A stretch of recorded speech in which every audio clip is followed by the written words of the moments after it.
One of Zelensky's central campaign promises had been to end the Russo-Ukrainian war and resolve the Russia-sponsored separatist movement there. On 3 June, Zelensky appointed former President Leonid Kuchma as Ukraine's representative in the tripartite contact group for a settlement in the conflict. On 11 July 2019, Zelensky held his first telephone conversation with Russian President Vladimir Putin, during which he urged Putin to enter into talks mediated by European countries. The two leaders also discussed the exchange of prisoners held by both sides. In October 2019, Zelensky announced a preliminary deal struck with the separatists, under which the Ukrainian government would respect elections held in the region in exchange for Russia withdrawing its unmarked troops. The deal was met with heavy criticism and protests by both politicians and the Ukrainian public. Despite the controversy, Zelensky defended the agreement as a crucial step towards peace and stability in the region. Detractors noted that elections held in Donbass were unlikely to be free and fair, that the separatists had long driven most pro-Ukrainian residents out of the region to ensure a pro-Russia majority, and that it would be impossible to ensure Russia kept its end of the agreement.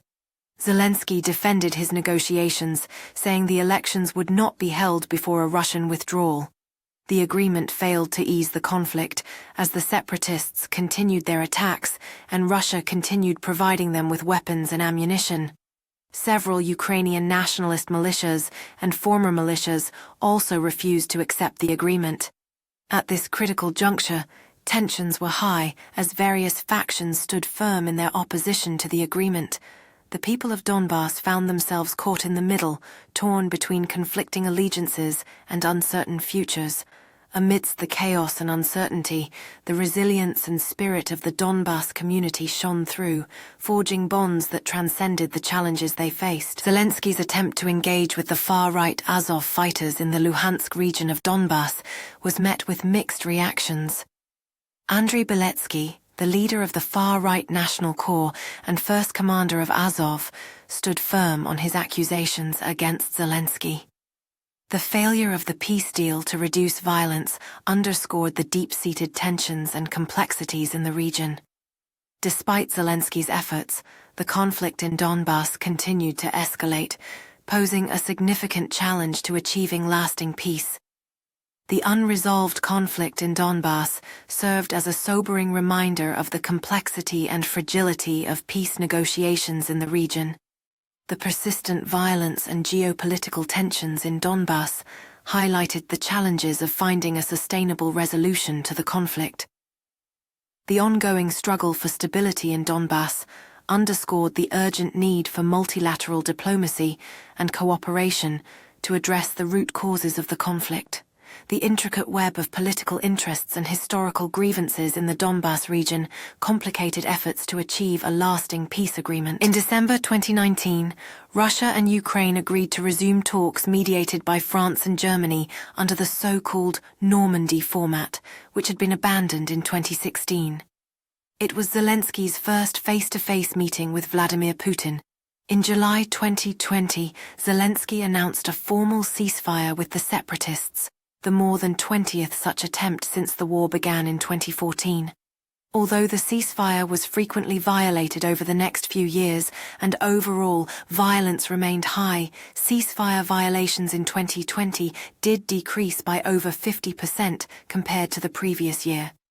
Despite the efforts and temporary decreases in violence, the fragile ceasefire underscored the ongoing challenges and complexity of achieving lasting peace in the region. The continuous struggle for stability in the region highlighted the importance of sustained diplomatic efforts and international cooperation in resolving conflicts. As the years go by, the hope for a lasting peace between Russia and Ukraine remains a beacon for both nations and the world at large. On 8 January 2020, the presidential office announced that Volodymyr Zelensky was cutting short his trip to Oman, owing to the Ukraine International Airlines flight 752 plane crash in nearby Iran the same day. Also on the same day, internet news site obozrevitel.com released information that on 7 January 2020, Ukrainian politician of the opposition platform For Life, Viktor Medvedchuk, who has exclusive relations with the current president of Russia, may have arrived in Oman. Soon, rumors began that Zelenskyy may have had some additional meetings beside the ones that were announced.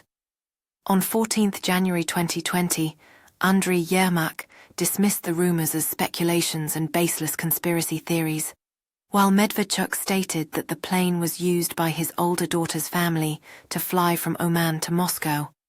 Later, Yermak contacted the online newspaper Ukrainian Truth and gave more details about the visit to Oman and the plane crash in Iran.